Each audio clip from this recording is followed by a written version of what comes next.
Selamat datang, Mystikus Channel.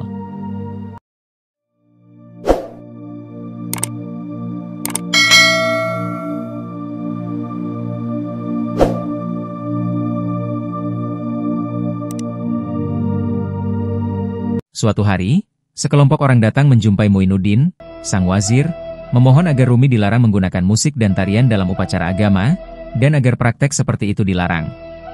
Wazir itu memperhatikan gugatan mereka. Maka, ia pun memanggil Rumi dan memintanya untuk mempertanggungjawabkan diri. Pendapat penduduk kota atas ketidakpatuhan imam mereka terpecah. Apapun keputusannya tidak akan memuaskan semua pihak. Sekelompok orang menganggap kelakuan Rumi itu memalukan, sekelompok yang lain memaklumi tindakan Maulana yang tidak bisa mereka pahami. Sementara itu Muinuddin tidak siap untuk memenangkan salah satu kelompok. Dia juga tidak siap untuk menjatuhkan hukuman kepada Rumi. Karena walaupun Syams telah mengalami penghinaan total, Rumi tetaplah putra Bahawalat. Keputusan apapun terhadapnya membutuhkan wewenang lebih dari satu orang. Maka, Muinuddin memanggil semua orang terpelajar dan orang-orang saleh ke istananya untuk membicarakan masalah keagamaan. Para mufti, imam, dan amir, syaikh, darwis, dan ilmuwan, semuanya menanggapi undangannya. Mereka akan mengambil keputusan. Aula telah penuh ketika Rumi tiba. Sang wazir mencium tangannya dan menyambutnya dengan puji-pujian. Muinuddin itu seorang ambisius yang sadar akan pentingnya diplomasi. Dia tidak mempedulikan kemana arah pembicaraan itu berlangsung, tapi jika dia harus melarang imam itu menari di madrasah, itu akan dianggap baik oleh para lawan pendukungnya. Bisik-bisik mulai terdengar di antara kerumunan orang yang terkemuka itu ketika mereka melihat orang yang dibawa Rumi. Itu mereka datang, ejek seorang pedagang emas yang rambutnya licin karena diminyaki.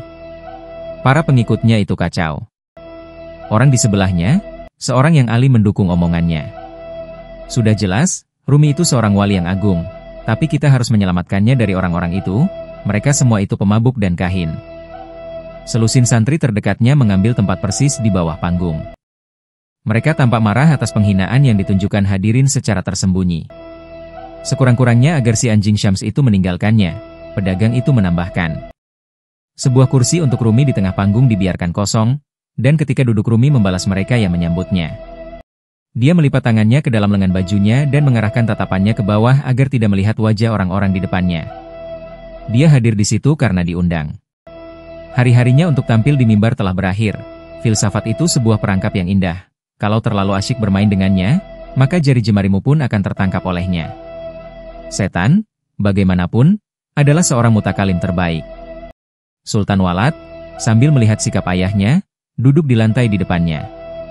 Dia merasakan ada niatan buruk dari arah belakang, tapi dia berusaha agar matanya tetap memandang tajam pada wajah ayahnya, dan berdoa semoga dia tidak terpancing oleh kerumunan orang yang tak ada gunanya itu. Pembicara pertama berdiri dan secara formal membungkuk pada wazir. Dia adalah seorang syaikh terhormat yang terang-terangan mengecam Rumi dan Syams, dan para pengikutnya tertawa menyeringai melihat pakaian Rumi di panggung. Tarian sufi yang telah kamu lakukan itu, syaikh itu memulai omongannya, dengan mengarahkan omongannya itu kepada kerumunan orang dan Rumi, mengapa kita membiarkan perbuatan yang sebetulnya dilarang itu? Rumi dia membisu. Sungguh, rupanya dia belum atau bahkan tidak mendengarkan pertanyaan itu. Jika kamu diam, kata syaikh itu dingin, kami menyimpulkan bahwa kamu ini gila. Seperti yang dikatakan orang-orang itu. Rumi tetap tidak memberi jawaban. Apakah kamu ini gila? Teriak seseorang. Para imam di Mekah pun bilang Nabi Muhammad itu gila, kata Rumi akhirnya. Jika saya gila, semacam itulah penilaianmu itu. Dan kini dia menyetarakan dirinya dengan Hatam al-Anbiya. Rumi menatap wazir itu. Tuanku, selama hidupku telah kutaati kitab suci. Aku adalah debu di jalan Nabi Muhammad. Perlukah aku menanggapi tuduhan yang menyakitkan seperti itu? Tapi nyanyian dan tari-tarian di madrasah itu? Tanya wazir. Apakah itu sunnah? Orang lain mengacungkan tangan ingin bicara, maka syaikh itu pun duduk. Saya telah membaca buku sebanyak yang bisa dibawa seekor keledai, kata orang itu dengan congkak, dan tak satu pun dari buku itu yang di dalamnya memuat sebaris kalimat yang mengatakan bahwa musik diizinkan oleh hukum suci. Karena itu, sobat, kamu yang telah membaca buku-buku tersebut tidak lebih pintar daripada binatang yang membawa buku-bukumu itu, kata Rumi pelan. Terdengar gelak tawa dari para santri Rumi, tapi dia segera menenangkan mereka dengan tatapan matanya. Untuk memahami musik, dia menambahkan dengan lembut, kamu harus mendengar dengan jiwamu bukan dengan telingamu. Terdengar tawa mengejek dari salah satu barisan, lalu dia mendongakkan kepalanya untuk melihat asal suara itu. "Ayolah, sobat," katanya setelah melihat pengejek itu. Lalu, sambil menyeringai dan menyombongkan diri dengan memiringkan kepalanya, ia melanjutkan, "Ada harapan kita bisa mendapatkan lebih banyak daripada yang kita bayangkan sebelumnya." Orang itu telah kebal terhadap ketulusan hati Rumi. Ketika rebab dimainkan, tak lebih saya hanya mendengar bunyi derat-derit pintu, serunya sambil menoleh pada kawan-kawan pendukungnya. "Aku juga, sobat." Tapi, atas pintu-pintu sorga yang sedang dibuka. Beberapa hadirin tertawa, tapi Rumi tersenyum pun tidak. Dia menghimbau kerumunan orang itu dengan merentangkan tangannya. Allah memberkati para pemusik dan memberi kekuatan pada tangan mereka. Nyanyian mereka membantu menyegarkan kembali hati orang yang telah layu. Mengapa kita tidak berterima kasih pada mereka? Mufti besar Konya, Syekh Syadruddin berdiri. Dia membelalakan matanya pada pembicara terakhir. Sikapnya itu jelas-jelas menunjukkan ketidaksetujuannya pada ungkapan Rumi. "Jangan dengarkan pandangan sempit yang menghiasi kebodohan lalu menyebutnya sebagai pelajaran," kata Syadruddin kepada kerumunan orang.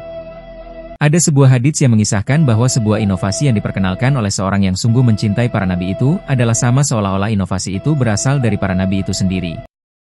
Terdengar suara tanda setuju, yang tidak saja dari para santri Rumi.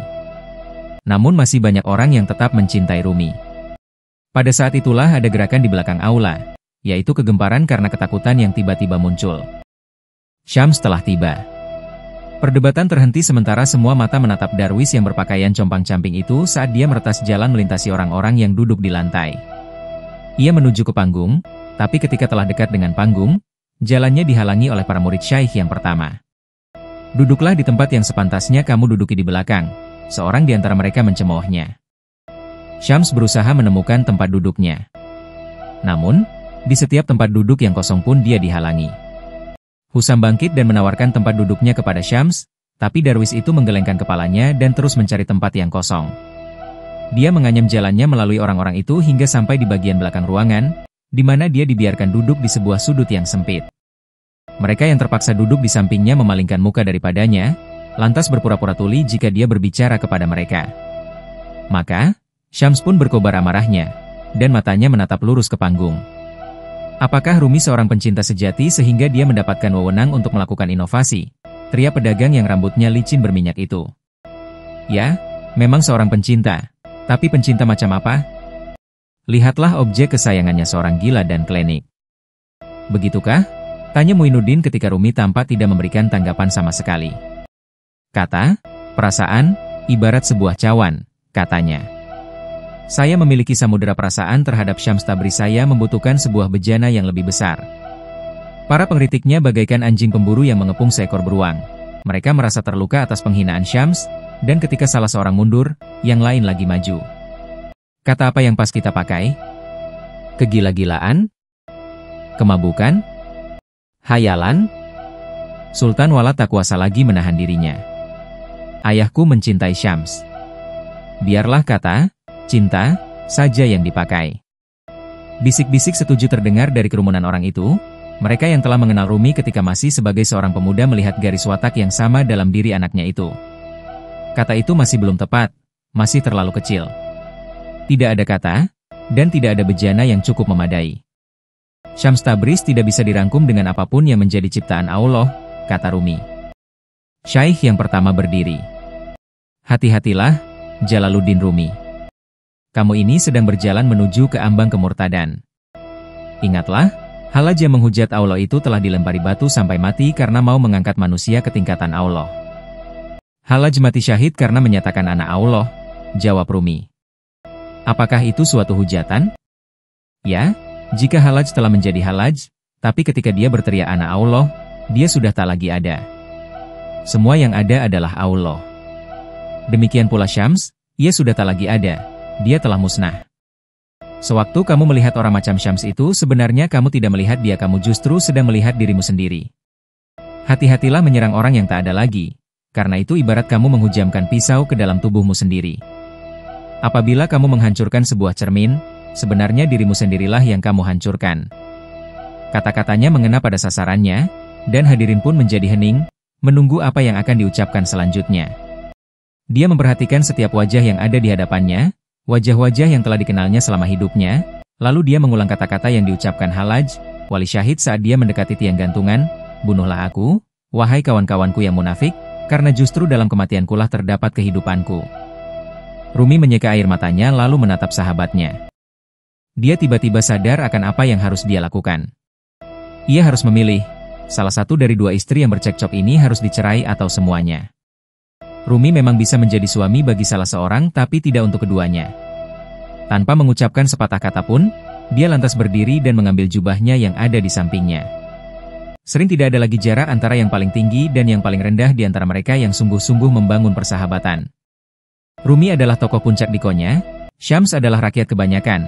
Tapi dengan setiap langkah yang diambil Rumi dari panggung yang bisa memandang ke bagian yang lebih rendah itu, dia selangkah maju pula mendekati dirinya sendiri. Mata Rumi tetap lurus terarah pada sahabatnya itu, dan mereka yang duduk di lantai harus agak memiringkan dirinya untuk membiarkan dia lewat. Said Syarif, yang duduk di sebelah wazir, berteriak keras-keras, "Bukankah tempat duduk pimpinan majelis di tengah panggung?" Rumi berhenti. Dia berbicara dengan sangat pelan sehingga mereka yang di kanan kiri dan belakangnya harus mendongakkan kepalanya agar dapat mendengarkan omongannya. "Tempat duduk pimpinan ada di dekat yang kekasih." "Di mana yang kekasih itu?" teriaknya kasar. "Kita semua tengah mencarinya, katakanlah pada kami agar kami pun bisa mengikutimu." "Apakah kamu buta sehingga tidak bisa melihatnya?" Rumi berbalik dan berjalan ke belakang aula hingga dia sampai kepada Syams. "Allah yang kusembah selama hidupku ada di sini yang mengambil bentuk manusia," katanya. Rumi seakan tuli terhadap gelora kebencian dan teriakan penghinaan. Dia telah menentukan pilihannya. Hujan sudah tak ada sama sekali sepanjang musim panas. Hari demi hari matahari telah menghanguskan ladang-ladang, membakar tanah subur hingga menjadi tanah gersang. Sepanjang tengah hari, bangunan-bangunan kota tampak putih menyilaukan mata, langit pun menjadi sebiru dengan ubin madrasah. Gersangnya daratan oleh panas di siang hari berubah menjadi pengap di kala malam, lembabnya udara, mendorong penduduk Konya naik ke atap mencari hembusan anginan lembut untuk mengeringkan kulit mereka yang lembab. Malam itu, Rumi dan Syams duduk berdampingan di tembok kota, menyaksikan terbitnya bulan, yang kini tinggal segurat kuning tampak di balik kubah Masjid Jami.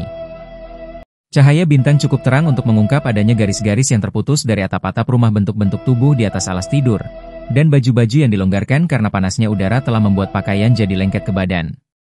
Rumi ingat saat berjalan-jalan di tembok ini. Saat itu ia merasa sakit karena kerinduannya pada tatapan Syams, lalu meratap pada rembulan yang sama ini. Bila mengenangkannya kembali saat itu membuat dia merasa malu kepadanya. Dengan tindakannya seperti pemuda yang sedang mabuk kepayang merindukan belayan sang kekasih, ia siap mempertaruhkan hidupnya demi mendapatkan kesempatan untuk berpelukan. Dan sekarang, walau Syams ada di sini, hanya berjarak sebatas ayunan tangannya yang sangat lamban, hasrat untuk menyentuhnya pun tidak muncul.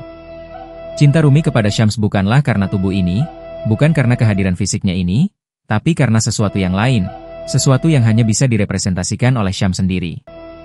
Rumi mendengar kata-kata kitab suci sejelas jika kata-kata itu diucapkan oleh seseorang. "Kami telah menempatkan ayat-ayat itu di kaki langit dan di dalam dirimu sendiri." Syams bukanlah Syams sekarang, dia melihatnya dengan jelas. Cinta yang dia rasakan pada sahabatnya tersayang yang kini duduk di sampingnya itu bukanlah cinta pada sesama manusia, tapi suatu emosi bukan, tapi perasaan yang bukan sekedar emosi, suatu gerakan di dalam hati yang arah tujuannya tak lain adalah yang esa. Allah ada di setiap pori-pori Syams, dan dalam setiap sikap hormat Rumi pada Syams, disitulah sebenarnya terungkap sikap hormatnya pada Allah.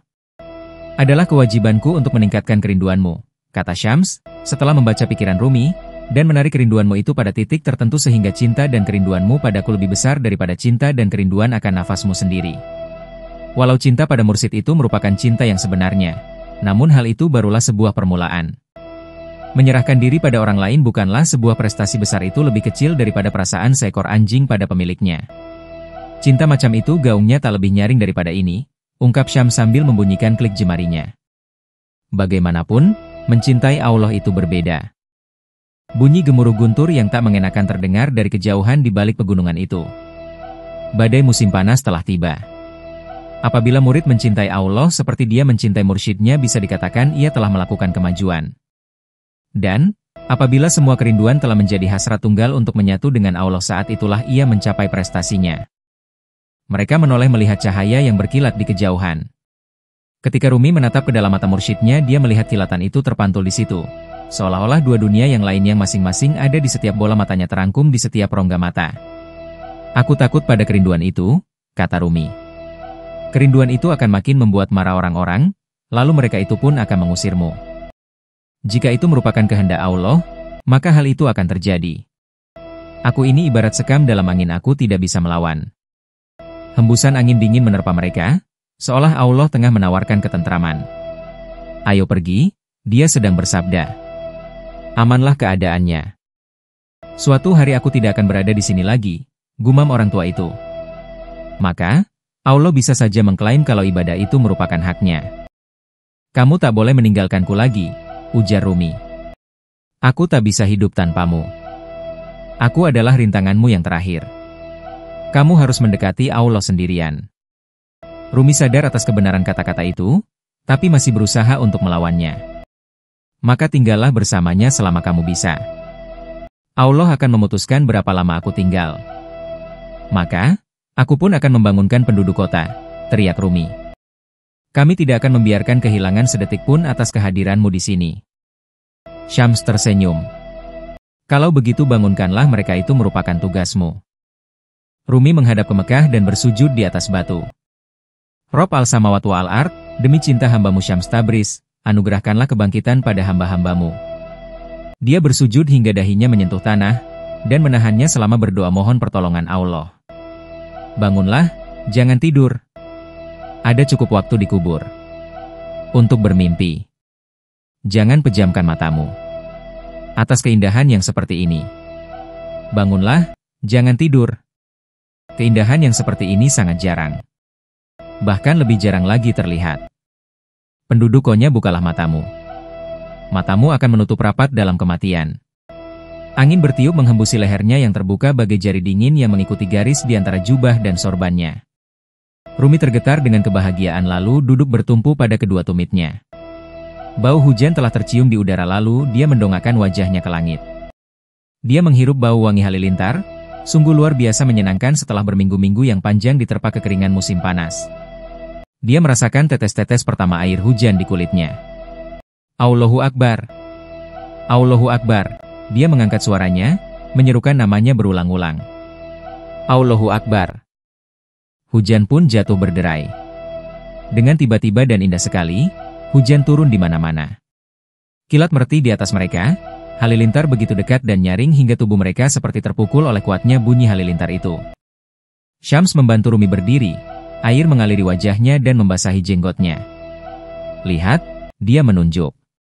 Dalam kilau-kemilau cahaya, mereka melihat penduduk Konya berlarian untuk mengumpulkan pakaian tidur mereka, cepat-cepat melarikan diri menghindari guyuran air yang tiba-tiba itu.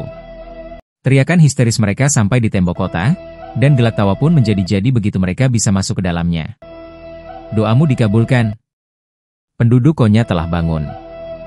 Rumi menoleh pada sahabatnya, jubahnya lengket ke kulitnya, dan mencium tangannya dengan cara sufi. Darwis tua itu memeluk dan mendekap erat Rumi. Tubuhnya bergetar, dan Rumi mengira kalau Syams menangis, namun ketika dia melepaskan diri dari pelukannya dia melihat mursyidnya tertawa. Sampai kepalanya tertarik-tarik ke belakang, mulutnya terbuka lebar, sehingga giginya yang putih dan kuat itu tampak lebih putih di kegelapan. Syams tertawa, tertawa, dan tertawa. Nantikan kisah Maulana Jalaluddin Rumi selanjutnya dalam Rumi Series di Mystikus Channel. Jika Anda menyukai Mystikus Channel silahkan like, komen, share, subscribe, dan nyalakan tanda lonceng untuk mengikuti update terbaru. Terima kasih.